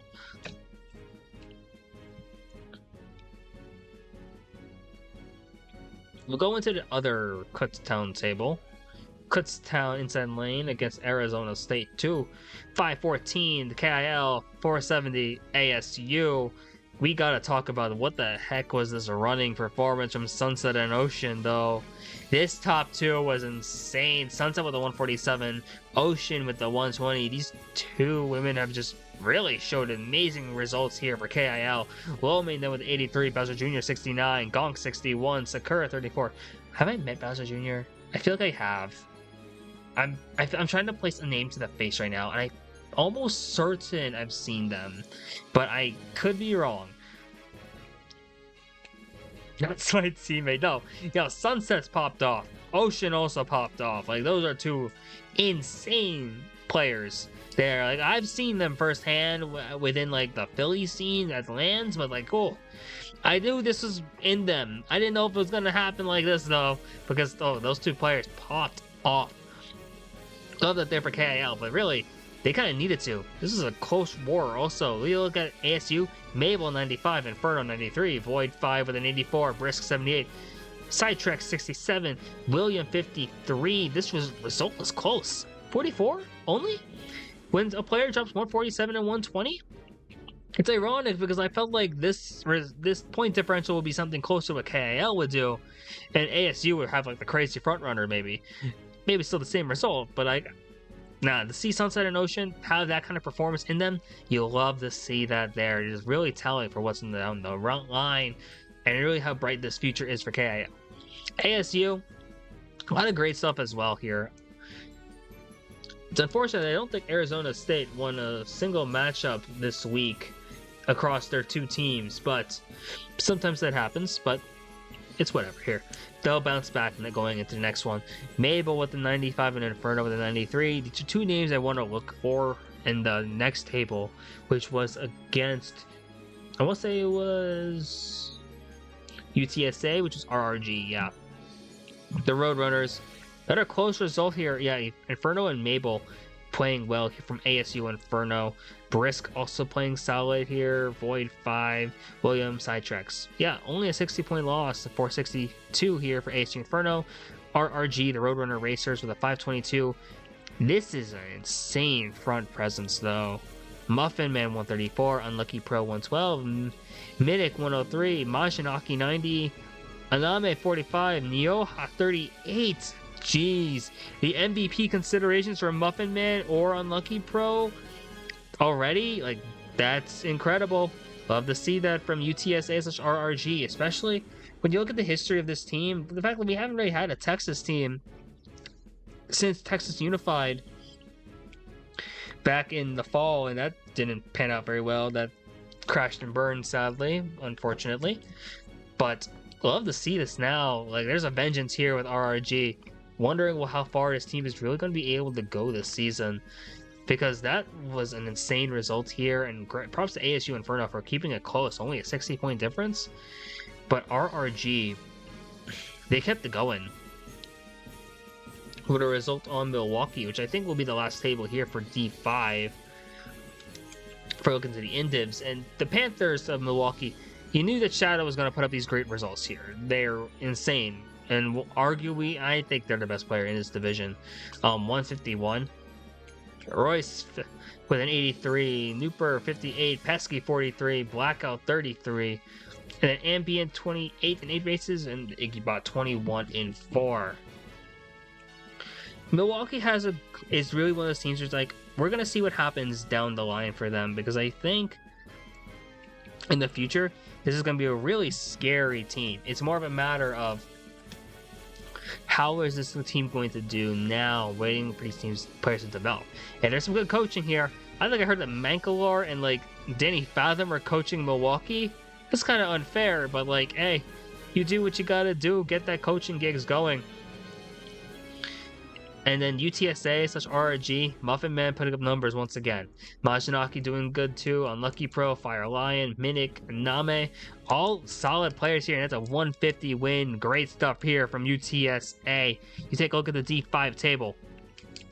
The Roadrunner Racers, up 2-0 so far, as well as EKU. And these, their differentials actually closer than I remembered. Yeah, it's almost similar point totals so far. Kutsa inside lane out at the 3rd seed here, 1-1. And then ASU here, 0-2 so far. That could change soon. And Milwaukee and UI have yet to play. I think that's about to be rescheduled, so of that. Shadow 170 plus potential this season? I think Shadow is capable of potentially doing something like that, yes. I don't know where yet. Maybe it's against UI, maybe it's against ASU, at least that's what it seems like so far. Even Kutztown inside lane, because I think like Milwaukee Kutztown is such an interesting dynamic because, well, it's actually more interesting now because Sunset and Ocean have proven that they can really pop off in Indivs. But now Shadow's the best player in this division. It's a matter of like, where is everyone else going to fall in place here? And we'll see how that goes. What's coming up next week? EKU ASU, interesting matchup here. It's a matter of seeing, does ASU get on the board or is EKU going to keep this momentum going? Because EKU is playing very well so far. Oh, the Vandals and Roadrunner. I think that's really interesting here. Roadrunners, UTSA is playing very well, obviously. UI has less experience. So, I think the UTSA should be favored here, but UI, if there's any time to make a statement, is this one. Oh, they play this week? Oh, that's awesome. Yeah, as Remy mentioned, the inward bike battle, pretty much between Sunset and Shadow. I know Shadow's been playing on bike much longer than Sunset here, and then Shadow also plays kind of like a counter bike, because they play courses that typically you don't see a bike do well on, like DK Mountain for one. So that's actually very interesting. This matchup's gonna be, this one's one of my big picks to watch. If this one gets streamed, I'm all for it. Like, if we get a D5 matchup, I want KIL Milwaukee really badly. And then here in the next week, okay, UTSA EKU, wow, oh, that's a big one. This is another one. If this one is able to get streamed, I want this one streamed. Milwaukee ASU, wow, that's actually really fun to watch here too. Yeah, good matchups here this coming week. I think I don't know if KO should be there, but if we'll be rescheduling or not this week, but we'll see.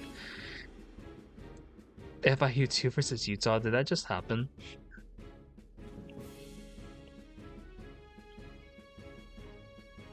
If FIU 2 Utah just happened, then yeah, I will react to it.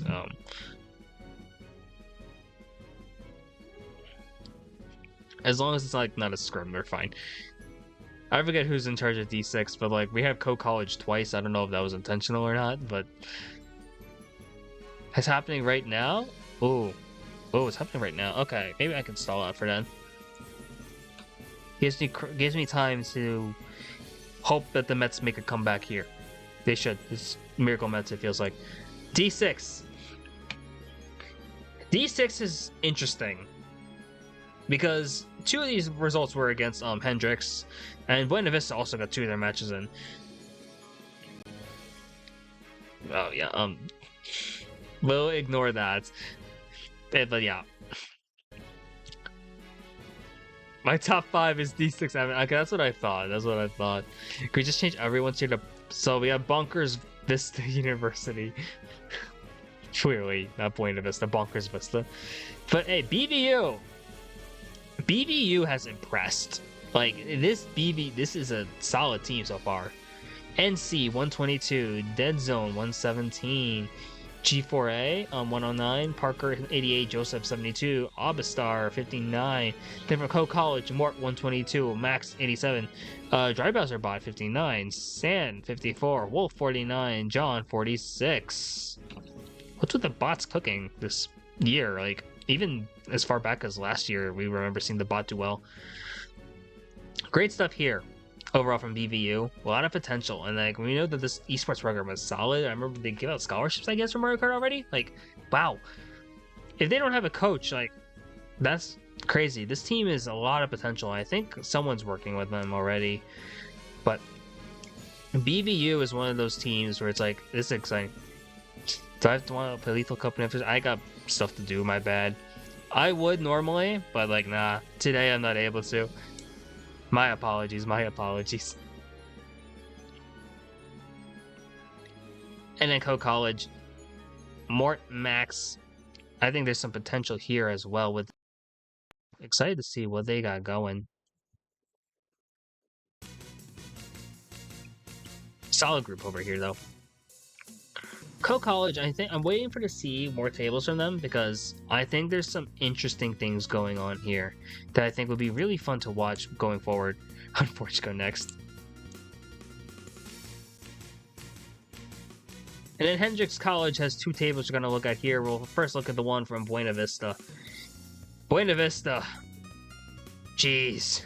Skittle 143, Parker 139, G4A 120, Dead Zone 87, Ovastar 83, Joseph 79. From Hendrix, you got Indigo 100, Facade 82, Castle 54, Lakia 45, Radio 29, Squishy 23. The Beavers, jeez, wow, insane. Yeah, this is a hard table. It reminds me a lot of my old days playing on Moravian, actually. That is a Hatsune Miku table. I didn't even realize it until you mentioned it, Labab, but like, pencil it in, BVU, D6 banner, there's a shot. I need to see BVU against other teams besides Co and Hendrix, but immediately they are looking out to be one of those contenders. Could you see this roster and this like performance that's impressive as heck? And like Hendrix has some names here that are looking to be interesting and intriguing. Indigo being one of them here, dropping that 100 early on, but BVU, Skittle, Parker, G4A, that is incredible to watch. We don't have a lot of tables from D6 yet because I know a lot of them had to be rescheduled. But I'm looking at Auburn as another one, as like, this is a scary team. They didn't plus 300 Hendrix, but Auburn has arguably more depth overall. Jamker 147, A Random Person 109, Wednesday 108, Mario Evo 103, Donut 89, Zanwich 82. From Hendrix College, you got Facade with the 105, Indigo with a 75, Castle 56, Radio 52, Lakia 36, Honey with a 22.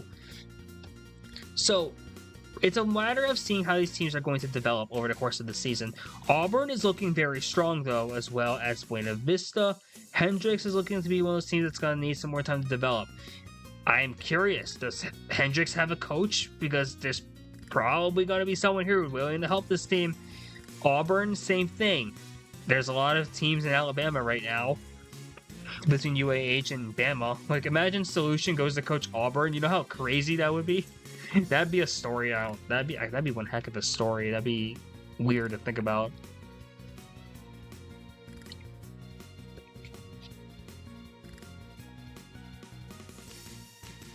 So, D6 is shaping up to be interesting because we don't have many tables. And the tables we do have, we're lopsided for the most part. No, we're all lopsided. BVU and Auburn looking good so far. And these indivs, like we expect to see in the lowest div. It's just a tradition here. We see crazy record-setting stuff. Here, Jamker with a 147 right now. NC with the 132. Dawnbreak with the 122. General for Arms with the 114. That's so real. That's so real. And then it's a matter of waiting on these other teams. NMSU, what's happening with them? John Brown, I'm waiting to see how those tables shape up too. I gotta see, because actually there's some... Yeah, John Brown and co. NMSU Auburn, and then NMSU John Brown. So it's most of these teams, a matter of seeing what's going to be happening with these groups overall.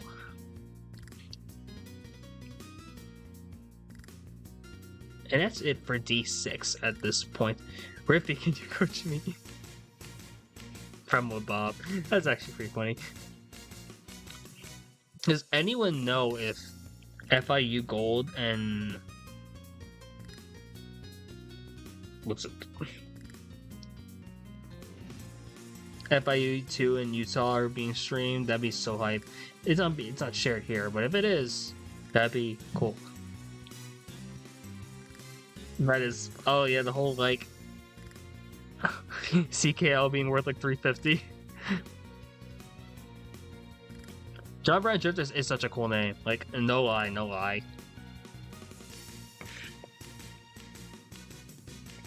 Or it's the end stream with a pizza on here. Imagine. Imagine. In the meanwhile, any questions chat has, feel free to ask them now. Or if you want further analysis on any game, feel free to let me know and we can make time to go over that. While that happens. Also, just gotta talk. The early surprises, I guess. There's a few. Yeah, I imagine it'll be done later in the hour. It's more of a matter of, do I want to stall for 7 minutes or so, or until table gets made? Or do I just wait? Because part of me just wants to get ready for other stuff, but I also really want to know what's happening. So yeah, the early surprises here. Waterloo beating FIU. Waterloo looking to be an early contender, but I think that was expected to a certain point. Georgia coming up, breaking the allegations here and just showing out that they're still a very strong team. Rochester has impressed. NC State's impressed. Oh, thank you, Love Bob. Really appreciate you. Nebraska has doing well, like as expected. Tennessee has a strong duo up there, looking for some results. Florida putting up big numbers. UTSA has really impressed, I think, and I think that's one of the big surprises of the season so far. They have 4 races left? Oh, hype. Okay. Please play 4 short races and get me like the results immediately after, and then we can react to it, because let me check. FIU Gold has yet to play a match, I think. Utah had played Arizona. FIU Gold has not played yet, so did I dare answer this help with this ticket? No, that'll be fine. That'll be fine. Let's go. Interesting scrim results. Anything here that we can talk about since then? Just stamp up a pop. You guys are too sweet. You guys are too nice.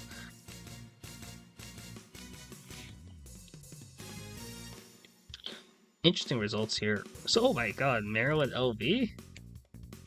Fate and Friends. Okay, Fate and Friends beats LV. Okay, that makes a lot more sense.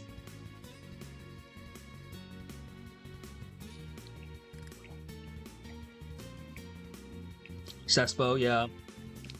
Boo Lake is short. Baby Park can be short. Riverside, yeah, Riverside's extreme short. Trainbow, yeah, Trainbow, you very short.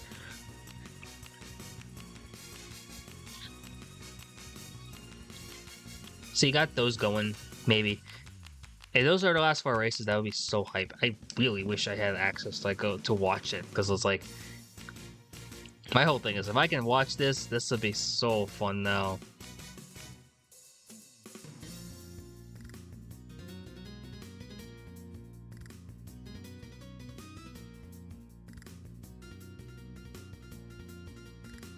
Hmm.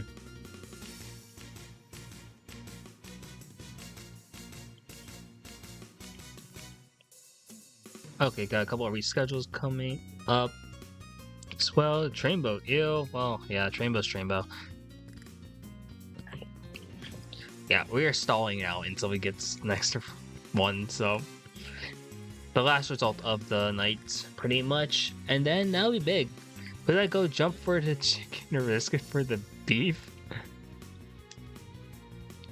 That is a question. Let me think about this for a second.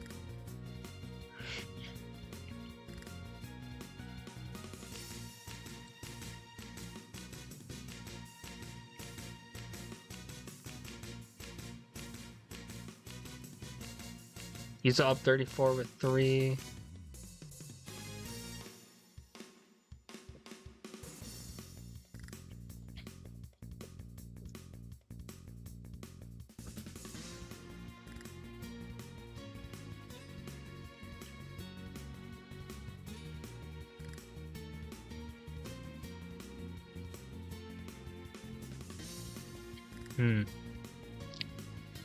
Okay, so Utah up 34 with 3 left.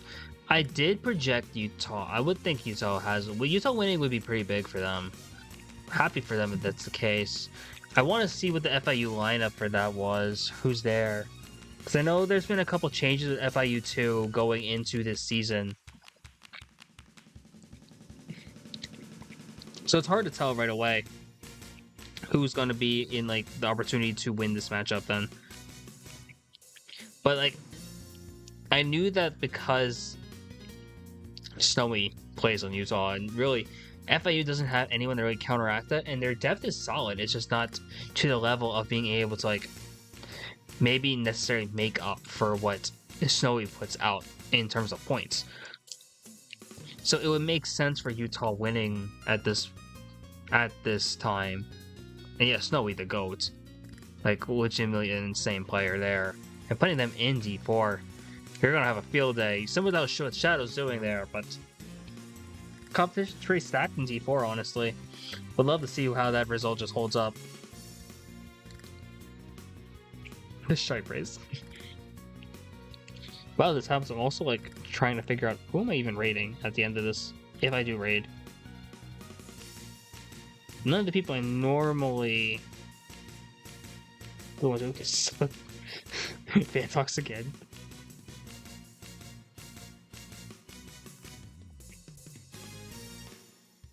Yeah, those players aren't even streaming. So, oh well. We'll see. Kazi.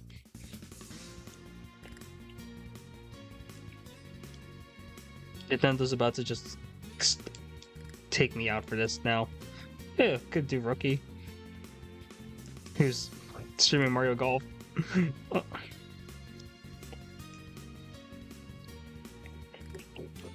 Waiting on. So yeah, for those who just tuning in now, we're pretty much just waiting on the result for Utah and FIU Gold, and then that wraps up the stream for the night pretty much. Reacting to that, seeing how this one shapes up, and that'd be good. But yeah, if any of you guys who are playing this week know you guys are streaming, please let us know so we can watch it. I'm trying to eventually I'm trying to watch every team at least once this season because I think that'd be fun as heck. And some teams are easier to watch than others because I know their channels and all, but it'd be really cool to be able to watch every team, see how we're all going, and really see how this league is growing. Because hey, we're already now at like 48 teams. No, not 48, but we had 50 sign-ups there. A track I wish was picked more in CKL to help me stall time. Well, I appreciate you for helping me to stall time. Oh, I'm gonna have to go base game because I feel like the CKL meta has definitely been a lot more DLC focused, which for obvious reasons, a lot of the players in the collegiate scene started with the booster course pass, but let me think. It would probably be a base game track that I would want to see more often. And I'm trying to think what's like Royals picked pretty often in the lower, especially in like the middle and lower divs of CKL as like one of the main resetters, but really Royals picked in like regardless. MW, I was thinking, Dolphin I would actually be interested in seeing more often because I know I played when I first got into the scene, Dolphin was picked all the time. So I would actually be interested to see how Dolphin plays in this meta now, with a collegiate scene here, because like at this point there are other drafters, other anti-ones, I guess, that could really work in like the back spots. Okay, RMP, interesting. So I think that's an interesting take, because I play on a team that consistently picks Music Park as like one of our main courses, and like, but yeah, I guess in CKL, Music isn't picked too often, and I love Music Park's one of my favorite courses personally, so I would be really interested to see that. Also, I have a really crazy take, but I'm a huge water park fan, so I would be personally very okay with seeing water park picked more often, especially in like collegiate, because I think with all the bikes that really, especially in like the different divs, I think it'd be really cool to see like water park being picked. It's like, especially because like Outward does fine on it as well, but yeah, that's just my own bias, because that was my first like main runner for a while. Cloud Top I'd also be really interested to see at like the CKL, in a CKL setting, because there's a few teams that I think have picked it, but you don't really see like Cloud Top crews ever anymore for different reasons. All that. Shy Guy Falls would be fun to see too, purely from the aspect of like you don't see Shy Guy Falls like anywhere, excited for some niche picks from niche teams. You get on it, yeah. I wouldn't be surprised if Arizona State picked it. Turnpike gets picked at ASU. Let's say RMP, yeah, you just get those free runs on it sometimes, and it's so fun. It was one of my better runners for a while, but it's like I don't pick it as nearly as much, because it's like I save it for the rest of my team. Utah plus 36 going into last race. Okay, Utah.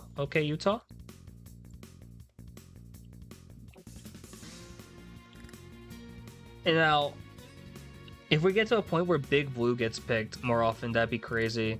Because Big Blue is one of those courses where you do see like the big races happen, and I think that'd be scary to think about. But yeah, the moment where CKL picks a Big Blue as like a mainstay track is the day it's like this scene is gonna go crazy, because those like the lap 3 shocks on Big Blue, sheesh, devastating at times. Thank you, Cannon Set. Love Cannon Set. Rainbow 8, also another track I want to see picked more often. I know Kutztown picked it a lot for a while, but that's also because Technical just kind of ran on it. But I think that, especially for teams that are just learning like bagging and all that, I think Rainbow 8 is like a really good track to have, because the cannon's the bagging for you, and then there's like a very obvious target shock spot on there. It's very solid on running those spots. At 6, he picks. Yeah, 6 also likes Baby Park, so.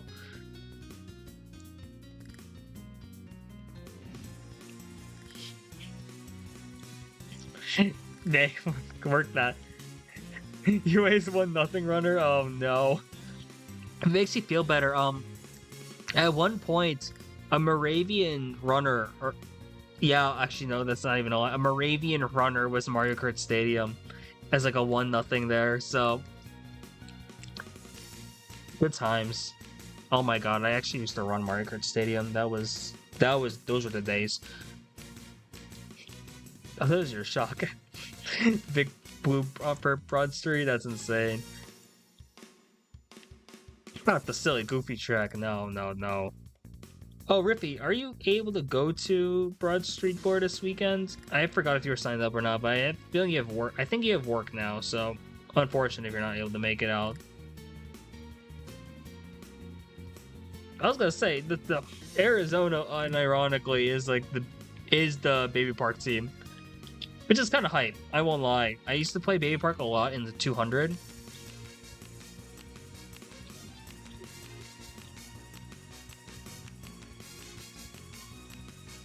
Waluigra meta wasn't that bad. From what I like, granted, I played Walubiddy for the longest time, and then like I played Wario Scooty and Walubiddy, so but it wasn't that bad. The hardest thing was like knowing your teammates, pretty much. So you really just were calling out spots all the time because you had to know where everyone was. At least that's what my teams were doing. And the back cam, like just to reset the refresh the camera and the names, that was always going just because like you need to know where everyone is because all you see in the map is like Wiggler and Waluigi. So it's like that's thing. Utah wins by 38. Okay, so that's how we end stream then. Okay, so Utah gets on the board here. So we won one on the season so far. FIU Gold plays their first match here. Still waiting on to see what the table looks like, but I think we can kind of assume it's like right now it's snowy on Utah. It just pops off. The rest of the team is as well trying to get something going.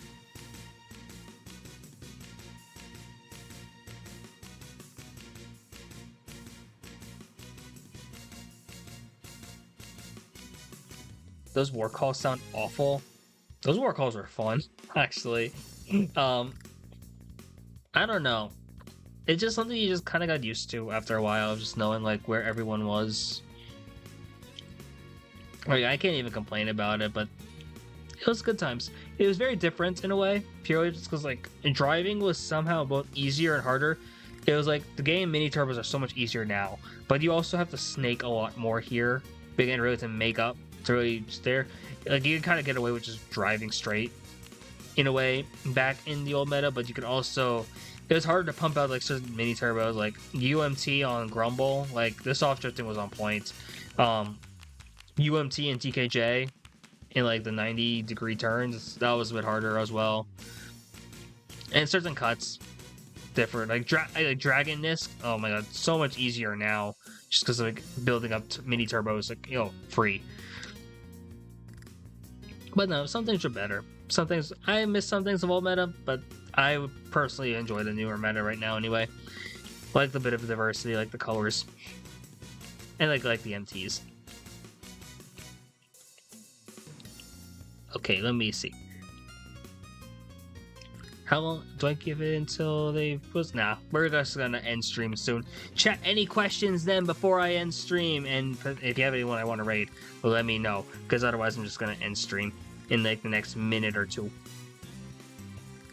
But regardless, as we end stream, it's once again always fun talking to you guys. Really love doing this.